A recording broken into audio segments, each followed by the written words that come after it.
हरि ओम तत् सत ब्रह्म अज शुद्ध अजन्म अरूप निर्वकार केवल चल सत चितनंद रूप।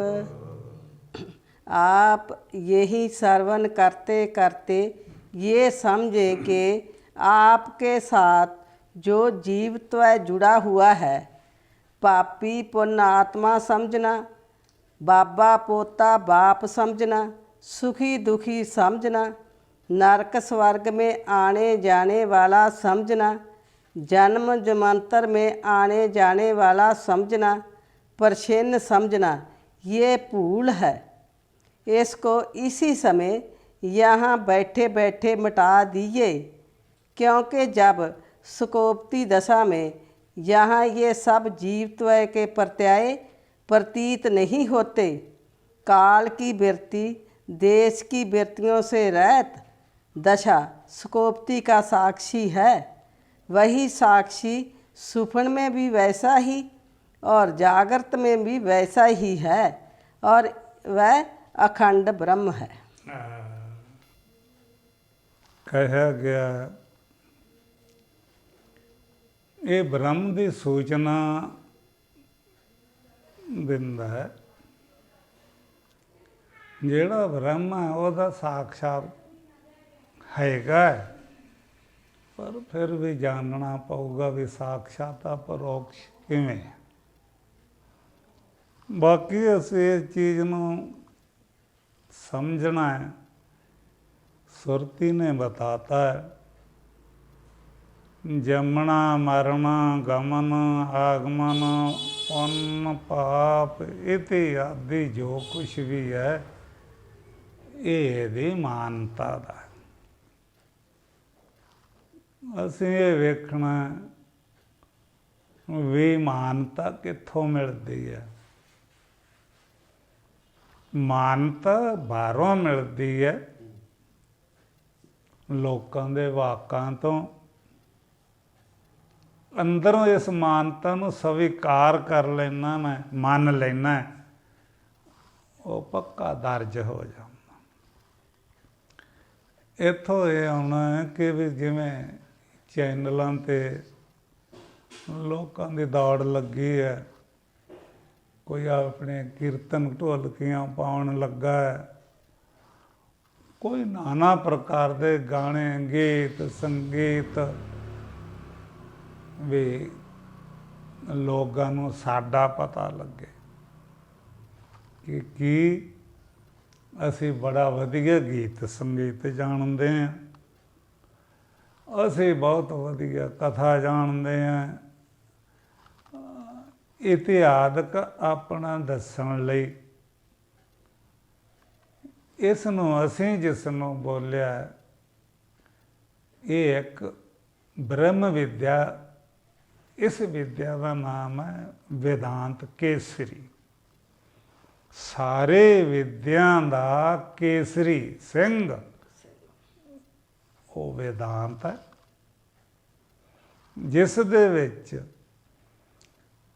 बाहर नहीं कोई जाता। वेदांत सब कासे नूं अपने में समा लैंदा, अपने में अभेद करके अपना रूप ही बना लैंदा। बाकी जितने लोग कथा कीर्तन वो इस शरीर की महिमा लई, अपने सुनाउण वाले की महिमा लई, इतिहासक जिन्हां दियां गाथा कहानियां सुणाउंदे आ, बीत के गुजर गए शरीरां की महिमा लई, ये सारे लोगों का प्रयास है। वेदांत सुनने वाले की महिमा सुनाउंदा है, जिहड़ा ये तो जानदा सुनदा भी कौन वो तू है, साक्षी तू है, ब्रह्म तू है, आत्म तू है, प्रसन्न जीव है जिहड़ा तू ये अपरांति करके भरम करके ये मन बैठा। तो अंत नूं यही आउंदा है। प्रश्न किया सीगा भी संत दी ਤੇ ਸਾਧ ਦੀ ਇਹ ਪਰਿਭਾਸ਼ਾ ਕੀ ਹੈ? ਤਾਂ ਇੱਥੋਂ ਇਹ ਆਉਂਦਾ, ਕਿਸੇ ਨੇ ਬਾਣੀ ਦੇ ਵਿੱਚ ਪ੍ਰਸ਼ਨ ਕੀਤੇ ਆ। ਗੁਰਬਾਣੀ ਨੇ ਬਹੁਤ ਸਾਰੇ ਭਰਮਾਂ ਦੇ ਨਿਵਾਰਨ ਵਾਸਤੇ ਗੁਰੂਆਂ ਦੇ ਮੁਖ ਚੋਂ ਬੋਲੇ ਹੋਏ ਸਰਲ ਭਾਸ਼ਾ 'ਚ, ਇਹ ਨਹੀਂ ਕਿ ਗੁਰੂ ਹੀ ਜਿਹੜਾ ਕਹਿ ਗਏ, ਇਹ ਇਦੋਂ ਪਹਿਲਾਂ ਵੀ ਕਿਹਾ। ਫਰਕ ਇੰਨਾ ਹੀ ਹੈ ਕਿ ਗੁਰੂ ਲੋਕਾਂ ਨੇ ਥੋੜ੍ਹੀ ਜਿਹੀ ਸਰਲ ਭਾਸ਼ਾ 'ਚ ਉਹਦਾ ਜ਼ਿਕਰ ਕੀਤਾ। ਤਾਂ ਅਸੀਂ ਇਹ ਵੇਖਣਾ ਹੈ ਵੀ ਸੰਤ, ਸਾਧੂ ਅਰ ਸੱਤ ਅਰ ਸੰਸਾਰੀ, ਇਹ ਆਦਮੀਆਂ ਬੰਦਿਆਂ ਨੂੰ ਹੀ ਆਖੀ ਜਾਂਦੇ ਕਿ ਕੋਈ ਅਸਮਾਨੋਂ ਉਤਰੇ ਹੈ। ਤਾਂ ਇਹ ਹੋਏਗਾ ਜੈਸੇ ਤੁਸੀਂ ਸਾਰਿਆਂ ਨੂੰ ਦੋ ਅੱਖਰ ਹੈ, ਸੱਤ ਨੂੰ ਦੋ ਅੱਖਰ ਬੋਧਨ ਕਰਦੇ ਆ, ਸੰਤ ਨੂੰ ਇਹ ਦੋਨੋਂ ਅੱਖਰ ਬੋਧਨ ਕਰਦੇ ਆ। ਪਰ ਇਹਦੇ ਨਾਲ ਇੱਕ ਅਧਿਆਰੋਪ ਕਰਕੇ ਆਪਾਂ ਕਹਿ ਰਹੇ ਹਾਂ ਕਿ ਜਿਵੇਂ ਸੰਤ ਦੋ ਸ਼ਬਦ ਸੱਸਾ ਔਰ ਤੱਤਾ, ਜਿਹਦੇ ਤੇ ਟਿੱਪੀ ਲਾਈ ਹੈ, ਟਿੱਪੀ ਦਾ ਮੂੰਹ ਥੱਲੇ ਨੂੰ ਹੈ, ਤੇ ਇਹ ਟਿੱਪੀ ਨੂੰ ਬਦਲ ਕੇ ਜਦੋਂ ਤਾਂ ਨੂੰ ਮੂੰਹ ਕਰ ਦਿੰਦੇ ਫਿਰ ਇਹ ਸੱਤ ਹੋ ਜਾਂਦਾ। ਜਦੋਂ ਥੱਲੇ ਨੂੰ ਮੂੰਹ ਰਹਿੰਦਾ ਤਾਂ ਇਹ ਸੰਤ ਰਹਿੰਦਾ। ਸੱਤ ਤੇ ਸੰਤ ਅੱਖਰ ਦੋਨੋਂ ਹੀ ਬਹੁਤ ਇੱਕੋ ਹੈ। ਤਾਂ ਅਸੀਂ ਵੇਖਣਾ ਵੀ ਜਿਹੜਾ ਸੰਤ ਹੈ, ਇਹਦੀਆਂ ਜਿਹੜੀ ਚੇਤਨਾ ਹੈ ਇਹਨੇ ਥੱਲੇ ਸਿੱਟੀ ਹੈ ਜੀਵ ਰੂਪ ਹੋ ਕੇ। ਇਸ ਦਾ ਇਹਨੇ ਮੂੰਹ ਸਿੱਧਾ ਕਰਕੇ ਅਦਕ ਰੂਪ ਜਿਹਨੂੰ ਬੋਲਦਿਆਂ ਬਣਾਉਣਾ ਕਿ ਸੰਤ ਤੋਂ ਇਹਨੇ ਸੱਤ ਬਣਨਾ। ਅਗਰ ਜਿਹੜੇ ਅਸੀਂ ਲੋਕ ਕਹਿੰਦੇ ਵੀ ਸਾਡੇ ਸੰਤ ਹੈ ਜੀ, ਸਾਡੇ ਸੰਤ ਹੈ ਜੀ, ਭਾਈ ਜਿਨ੍ਹਾਂ ਨੂੰ ਤੁਸੀਂ ਸੰਤ ਕਹਿੰਦੇ ਅਸੀਂ ਉਹਨਾਂ ਨੂੰ ਕੋਟ ਕੋਟ ਪ੍ਰਣਾਮ ਕਰਦੇ ਹਾਂ, ਤੁਹਾਡੇ ਸੰਤਾਂ ਨੂੰ। ਪਰ ਫਿਰ ਵੀ ਕੁਛ ਕਿਹਾ ਗਿਆ, ਕਿਉਂਕਿ ਵੀ ਜੇ ਸੰਤ ਇਹਦੇ ਲਿਬਾਸ ਪਾਇਆ, ਗੇਰਵਾ ਬਸਤਰ ਪਾਏ ਅਥਵਾ ਕੋਈ ਹੋਰ ਚਿੰਨ੍ਹ ਪਾਏ ਹੈ, ਇਸ ਕਰਕੇ ਸੰਤ ਹੈ। ਤਾਂ ਫਿਰ ਇਹ ਹੋਏਗਾ ਵੀ ਜਿਹੜੀ ਲੱਖਾਂ ਦੀ ਗਿਣਤਾ ਦੇ ਵਿੱਚ ਸੰਤ ਹੈ, ਤਾਂ ਤੁਸੀਂ ਵੀ ਪਾ ਲਓ ਤਾਂ ਸੰਤ ਹੋ ਜਾਓਗੇ। ਲੀੜੇ ਸਵਾਉਣ ਦੀ ਲੋੜ ਹੈ। ਅੱਛਾ, ਜੇ ਲੀੜਿਆਂ ਨਾਲ ਸੰਤ ਬਣਦਾ ਤਾਂ ਸਾਰੀ ਦੁਨੀਆ ਹੀ ਸੰਤ ਹੈ। ਪਾਲੇ ਤਾਂ ਲੀੜੇ ਲਾਤੇ ਤਾਂ ਸੰਤ, ਲੀੜੇ ਪਾਲੇ ਤਾਂ ਸੰਤ। ਤਾਂ ਵੀ ਇਹ ਜੱਚਦੀ ਨਹੀਂ ਗੱਲ ਵੀ ਲੀੜਿਆਂ ਪਾਉਣ ਨਾਲ ਸੰਤ ਬਣ ਜਾਈਦਾ। ਦੂਜਾ ਕਹਿੰਦਾ ਨਹੀਂ ਜੀ ਨਹੀਂ, ਸੰਤ ਉਹ ਹੈ, ਬਾਣੀ 'ਚ ਆਇਆ ਸਾਸ ਗਰਾਸ ਨ ਵਿਸਰੇ, ਹਰ ਨਾਮਾ ਮਨ ਮੰਤ, ਤੇ ਧਨਸ ਕਹੀਏ ਨਾਨਕਾ ਪੂਰਨ ਸੋਈ ਸੰਤ। ਜਿਨ੍ਹਾਂ ਦੇ ਸਾਸ ਗਰਾਸ ਵਿਸਰਦਾ ਨਹੀਂ, ਬਾਤ ਤਾਂ ਰਹਿ ਗਈ ਕੀ ਨਹੀਂ ਵਿਸਰਦਾ। ਜਿਹੜੇ ਗੁਰੂਆਂ ਨੇ ਇਹ ਬੋਲਿਆ, ਉਹਨਾਂ ਨੇ ਅਨੁਭਵ ਮੇਂ ਲਿਆ ਕੇ ਇਹ ਬਾਤ ਬੋਲੀ ਹੈ। ਜਿਹੜੇ ਤੁਸੀਂ ਲੋਕ ਸੰਸਾਰੀ ਸੁਣਦੇ ਆ ਵੀ ਉਹਨਾਂ ਨੂੰ ਇਹ ਵਿਵੇਕ ਕਰਨਾ ਚਾਹੀਏ ਵੀ ਸੰਤ ਦਾ ਜਿਹੜਾ ਸਰੂਪ ਕੀ ਹੈ, ਪਰਿਭਾਸ਼ਾ ਕੀ ਹੈ। ਅੱਖਰਾਂ ਨੇ ਤਾਂ ਦੱਸਤੀ ਹੈ ਵੀ ਸੰਤ ਦਾ ਜਿਹੜਾ ਪੁੱਠੀ ਬਿੰਦੀ ਲੱਗੀ ਹੈ ਇਹਨੂੰ ਸਿੱਧੀ ਕਰਨਾ, ਮੂੰਹ ਤਾਂ ਨੂੰ, ਬਿੰਦੀ ਦਾ ਤਾਂ ਨੂੰ ਮੂੰਹ ਟਿੱਪੀ ਦਾ ਹੋ ਗਿਆ ਤਾਂ ਇਹ ਸੱਤ ਹੋ ਗਿਆ। ਅਜੇ ਉਹਦਾ ਮੂੰਹ ਥੱਲੇ ਨੂੰ ਰਿਹਾ ਤਾਂ ਇਹ ਸੰਤ ਹੈ। ਤੇ ਜਿਹੜੇ ਭਾਲਦੇ ਫਿਰਦੇ ਆ ਉਹ ਸਾਧਕ ਸਾਧੂ। ਤਾਂ ਅੰਤ ਨੂੰ ਇਹ ਨਿਕਲਦਾ ਹੈ ਵੀ ਜਿਸ ਨੂੰ ਅਸੀਂ ਸੰਤ ਕਹਿੰਦੇ ਹਾਂ, ਸੰਤ ਦਾ ਸਾਰਾ ਜੀਵਨ ਜਿਹੜੀ ਟਿੱਪੀ ਪੁੱਠੀ ਲੱਗੀ ਥੱਲੇ ਨੂੰ ਇਹਨੂੰ ਸਿੱਟ ਰਹੀ ਹੈ ਜੀਵ ਭਾਵ ਵੱਲ, ਉਹਨੂੰ ਪਲਟ ਕੇ ਸਿੱਧੀ ਤਾਂ ਨੂੰ ਮੂੰਹ ਕਰਕੇ ਉੱਪਰ ਜਿਸ ਦੇ ਓਮ ਪਰਤੇ ਪਾਦਨਾ ਕਰਦਾ ਕਿ ਓ,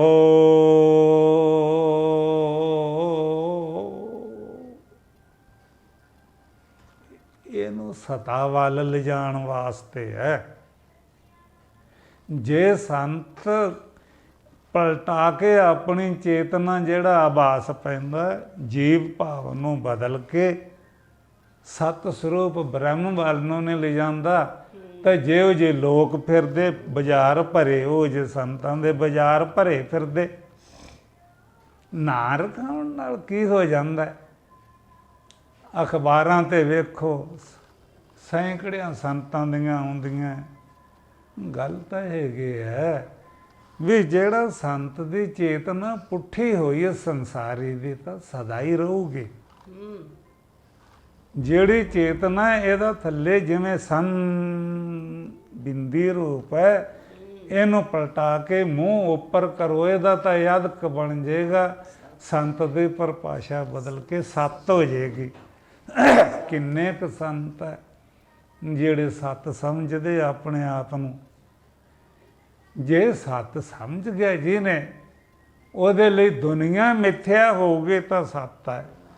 ਤੇ ਜਿਹੜੇ ਦੁਨੀਆ 'ਚ ਹੀ ਫਿਰਦੇ ਆ, ਦੁਨੀਆ ਦੀਆਂ ਪੂਰਤੀਆਂ ਕਰਨ ਲਈ, ਦੁਨੀਆ ਦੇ ਵਿੱਚ ਮਹਿਮਾ ਲਈ, ਤਾਂ ਉੱਥੋਂ ਹੈਗਾ ਕਿ ਸੁਰਤੀ ਸ਼ਾਸਤਰ ਉਹਨੂੰ ਪ੍ਰਵਾਨਗੀ ਨਹੀਂ ਦਿੰਦਾ।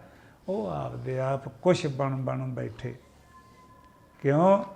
ਜਦੋਂ ਸਾਸ ਗਰਾਸ ਨਾ ਵਿਸਰਾ ਕੇ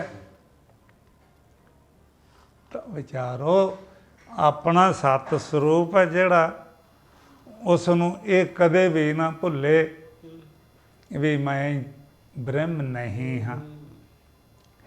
ਤਾਂ ਜਿਹੜੀ ਪਰਮ ਗਤੀ ਨੂੰ ਪ੍ਰਾਪਤ ਹੋਣਾ ਕਿ ਬ੍ਰਹਮ ਵਿਚਾਰ ਵਿਚਾਰੇ ਕੋਏ, ਨਾਨਕ ਤਾਂ ਕਿ ਪਰਮ ਗਤ ਹੋਏ। ਤਾਂ ਬ੍ਰਹਮ ਵਿਚਾਰ ਕੀਤੀ ਜਾਂਦੀ ਹੈ, ਬ੍ਰਹਮ ਬਾਰੇ ਬੋਲਿਆ ਨਹੀਂ ਜਾਂਦਾ।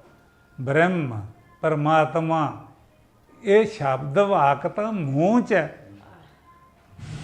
ਇਹ ਬੋਲ ਹੈ ਜਿਹੜਾ ਤੁਹਾਡਾ ਵਾਹਿਗੁਰੂ, ਸਤਨਾਮ, ਹਰਿਓਮ, ਰਾਮ, ਅੱਲਾ, ਕੋਈ ਇਹ ਜੋ ਮਰਜ਼ੀ ਨਾਮ ਰੱਖੋ, ਇਹ ਤਾਂ ਜੇਬਾਂ ਮੂੰਹ 'ਚ ਹੈ।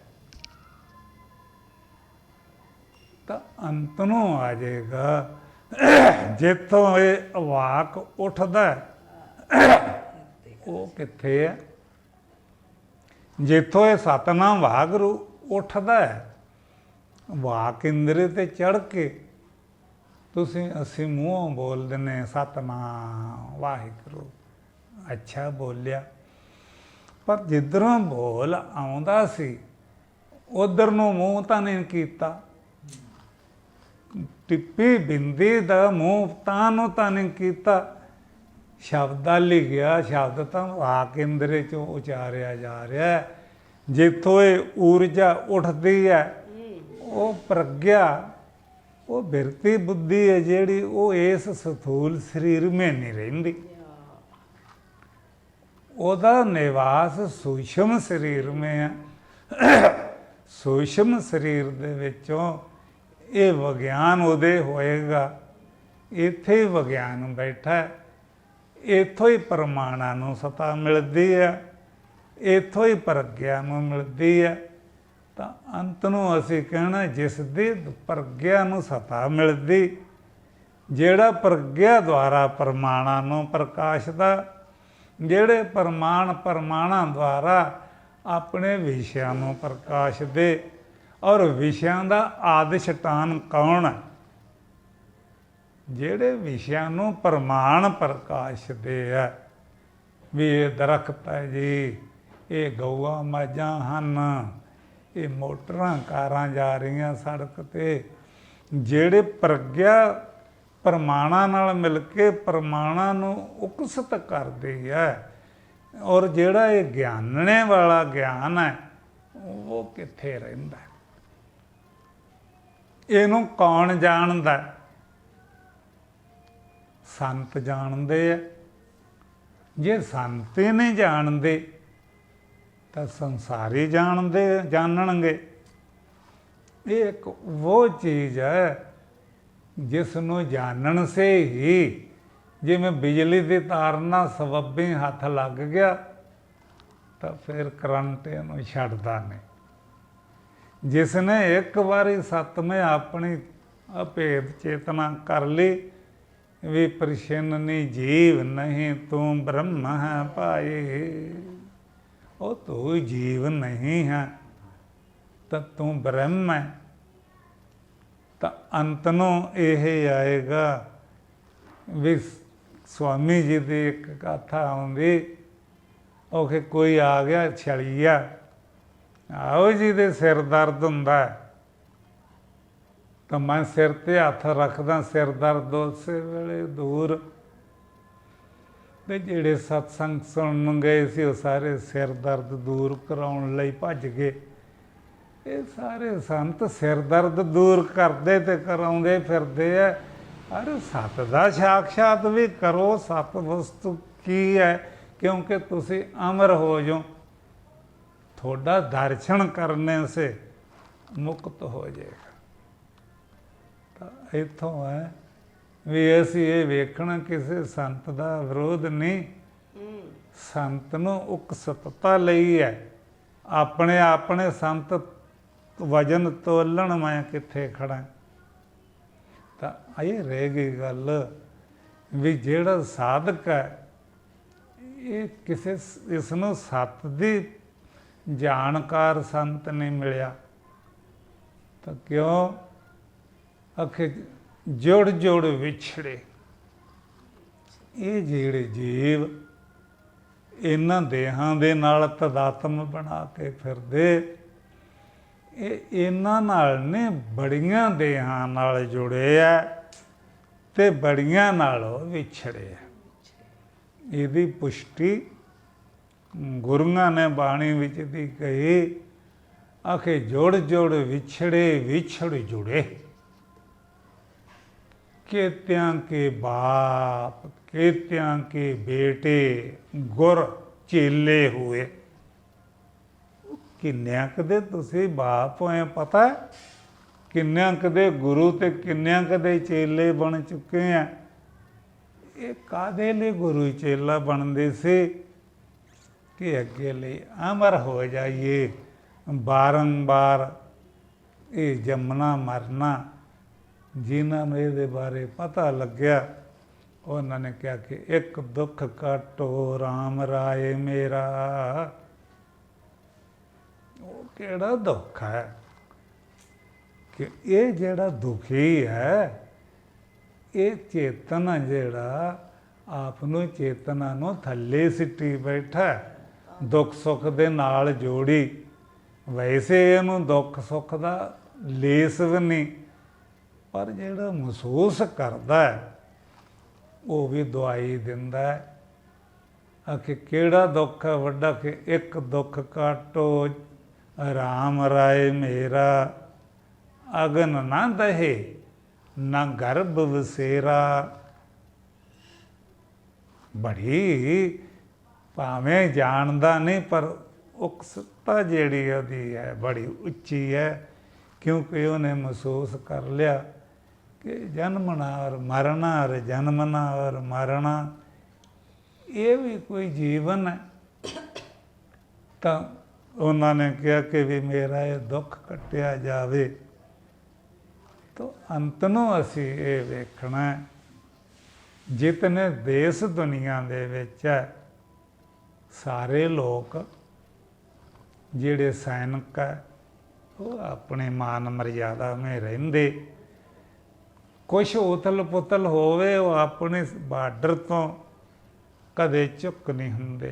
अपनी ड्यूटी में ਸਹੀ ਸਲਾਮਤ ਰਹਿੰਦੇ ਆ। ਕਿਸਾਨ ਸਾਰੀ ਜ਼ਿੰਦਗੀ ਵਾਹ ਲਈ, ਬੀਜ ਲਈ, ਵੇਚ ਲਈ, ਪੱਟ ਲਈ, ਉਹ ਆਪਣੀ ਮਾਨ ਮਰਿਆਦਾ में।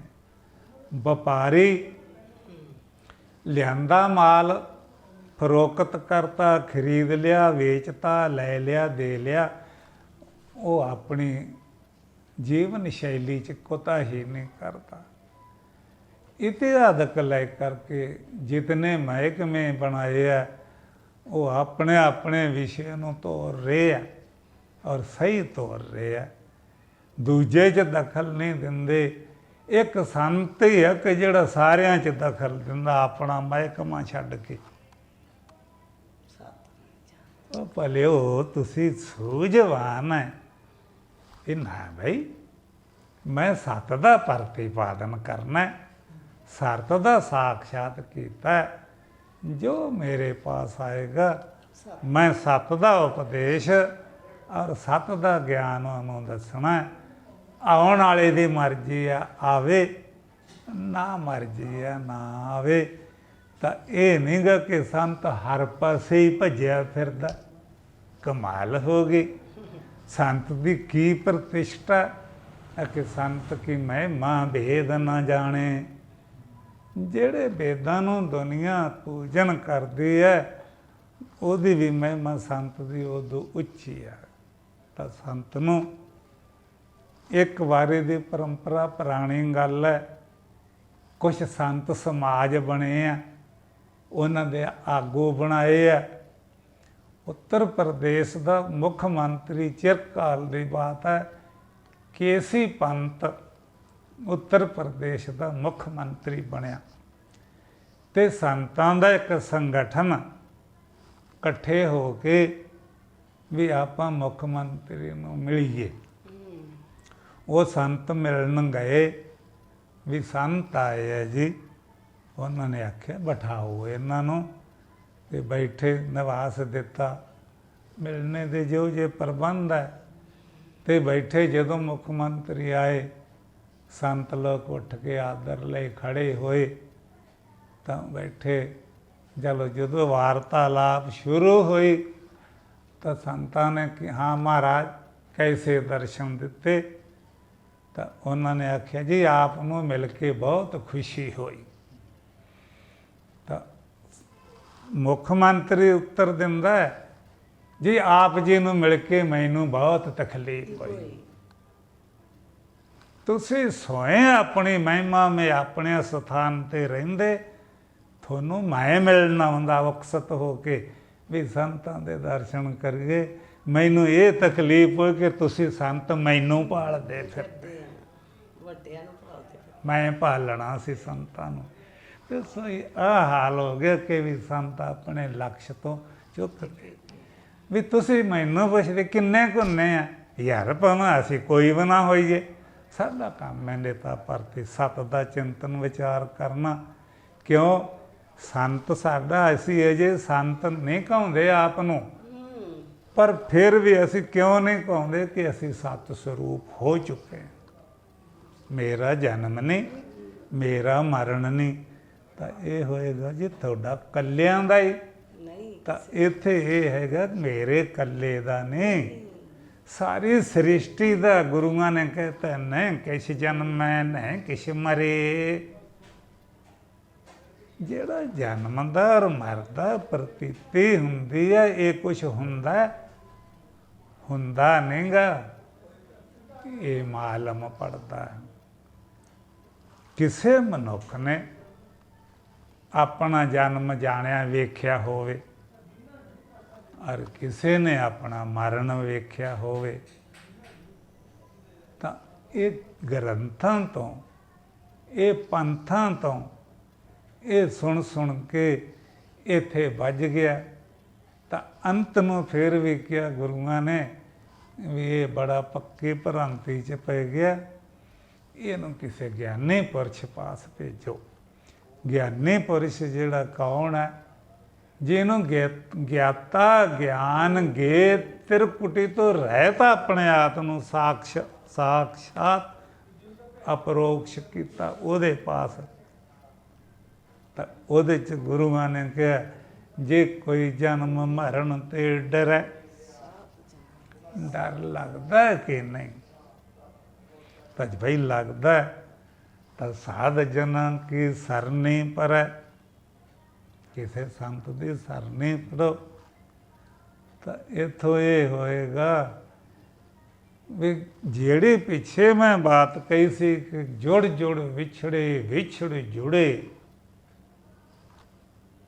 केत्यां के बाप केत्यां के बेटे गुरु चेले होए। यार इन्ने चिर दे हो के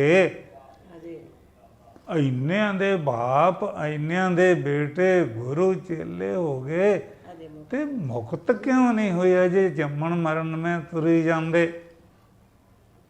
तो गुरुआं ने फिर यही कह के सबर सबूरी संत न मिलियो, वत्ता अपना भाणिया। जिमें अपनी मौज हुंदी है मन दी उवें वरत रहा, तन जोड़न में तन चमकाउण में अज उसके संत का लक्ष्य है। जदों करोड़ां तो उत्ते लंघ जे ਉਹਨੂੰ ਸੁਭਾਵ ਕਿ ਸੰਤ ਦੀ ਉਪਾਧੀ ਮਿਲ ਜਾਂਦੀ ਹੈ ਵੀ ਕਰੋੜਾਂ ਤੋਂ ਉੱਤੇ ਧਨ ਹੈ, ਇਹਨੂੰ ਸੰਤ ਆਖੋ। ਪਹਿਲਾਂ ਸ਼ਾਹੂਕਾਰ ਕਹਿੰਦੇ ਸੀ ਕਰੋੜਾਂ ਪਤੀਆਂ ਨੂੰ, ਅੱਜ ਸੰਤ ਕਹਿੰਦੇ ਆ ਕਰੋੜਾਂ ਪਤੀਆਂ ਨੂੰ। ਤਾਂ ਸੰਤ ਕਿਸ ਪਾਸੇ ਜਾ ਰਿਹਾ ਹੈ? ਜਿਹਦੀ ਵੇਦਾਂ ਦੇ ਵਿੱਚ ਮਹਿਮਾ, ਜਿਹਦੀ ਬਾਣੀ ਮਹਿਮਾ ਦੀ ਭਰੀ ਪਈ, ਸੰਤ ਨੂੰ ਆਪਣੀ ਮਹਿਮਾ ਪਛਾਣਨੀ ਚਾਹੀਦੀ ਹੈ। ਇਸ ਲਈ ਕਿ ਜੈਸੇ ਸਾਰੇ ਲੋਕ ਆਪਣੇ ਆਪਣੇ ਲਕਸ਼ में ਕਾਇਮ ਹੈ, ਪੁਲਿਸ ਆਪਣੇ ਲਕਸ਼ में ਕਾਇਮ ਹੈ। ਚੌਂਕਾਂ 'ਚ ਰਾਤ ਨੂੰ ਕਿਉਂ ਖੜੇ ਹੈ? ਉਹ ਨਿਯਤ ਕੀਤੇ ਹੈ ਵੀ ਕੋਈ ਗੈਰ ਬੰਦਾ ਸ਼ਹਿਰ 'ਚ ਨਾ ਵੜੇ। ਜੇ ਕੋਈ ਗੈਰ ਬੰਦਾ ਕਰਦਾ ਤੇ ਜਾਓ, ਇਹਨੂੰ ਪਰੇਸ਼ਾਨ ਕਰਦਾ ਲਿਆਓ। ਸਭ ਆਪਣੀ ਆਪਣੀ ਜੋ ਉਹਨਾਂ ਦੀ ਜ਼ਿੰਮੇਵਾਰੀ ਹੈ, ਕੋਈ ਨਹੀਂ ਭੱਜ ਰਿਹਾ, ਸਭ ਆਪਣੇ ਆਪਣੀ ਜ਼ਿੰਮੇਵਾਰੀ ਨਿਭਾ ਰਹੇ। ਇੱਕ ਸੰਤ ਹੀ ਸਾਰੇ ਮਹਿਕਮੇ ਹੱਥ 'ਚ ਲਈ ਜਾਂਦੇ ਆ ਜਿੰਨੇ ਆ। ਬੁਰੀ ਬਾਤ ਹੈ, ਵੇਦ ਸ਼ਾਸਤਰ ਦੇ ਵਿਰੁੱਧ ਚੱਲ ਰਹੇ ਆ। ਸੰਤ ਦਾ ਕੰਮ ਹੈ ਬਈ ਮੇਰੇ ਪਾਸ ਸੱਤ ਬਾਰੇ ਪੁੱਛਣ ਆਉਣਾ, ਹੋਰ ਕੋਈ ਗੱਲ ਨਹੀਂ ਕਰਨੀ। ਸਾਡੇ ਗੁਰੂ ਜੀ ਸੰਤ ਸੀ, ਉਹ ਕਹਿੰਦੇ ਜਦ ਕੋਈ ਜਾਂਦਾ ਕੋਲੇ, ਉਹ ਕਹਿੰਦੇ ਭਾਈ ਗੱਲ ਸੁਣੋ, ਸਾਡੇ ਕੋਲੇ ਕੋਈ ਸ਼ਹਿਰ ਦੀ ਗੱਲ ਨਹੀਂ ਕਰਨੀ। ਸ਼ਹਿਰ ਐਂ ਹੋ ਗਿਆ ਜੀ ਸੜਕ ਕੱਚੀ ਹੈ ਜੀ ਪੱਕੀ, ਸਾਡਾ ਕੱਚੀ ਪੱਕੀ ਨਾਲ ਕੋਈ ਮਤਲਬ ਨਹੀਂ ਜੀ। ਮੁੰਡਾ ਬਿਮਾਰ ਹੈ ਜੀ, ਕੁੜੀ ਨੂੰ ਬੁਖਾਰ ਚੜ੍ਹਿਆ ਜੀ, ਇਹ ਡਾਕਟਰ ਕੋਲੇ ਕਰਨੀ ਗੱਲ, ਜਾ ਕੇ ਸਾਡੇ ਪਾਸ ਮਤ ਕਰਨੀ। ਕੋਈ ਕਮਜ਼ੋਰੀ ਦੀ ਗੱਲ ਹੈ ਤਾਂ ਇਹ ਭਾਈ ਜਿਹੜਾ ਇਹਦਾ ਇਲਾਜ ਕਰ ਸਕਦਾ ਉਹਦੇ ਪਾਸ ਕਰਨੇ। ਸਾਡੇ ਪਾਸ ਆਉਣਾ ਤਾਂ ਤਤ ਕਥਨੰ ਤਤ ਚਿੰਤਨੰ ਤਤ ਅਨਿਓ ਆਦਮ ਪ੍ਰਬੋਧੰ। ਸਾਡੇ ਕੋਲੇ ਸੱਤ ਦੀ ਚਰਚਾ ਲਈ ਆਉਣਾ ਔਰ ਦੁਨੀਆ ਦੀ ਚਰਚਾ ਲਈ ਨਹੀਂ ਆਉਣਾ।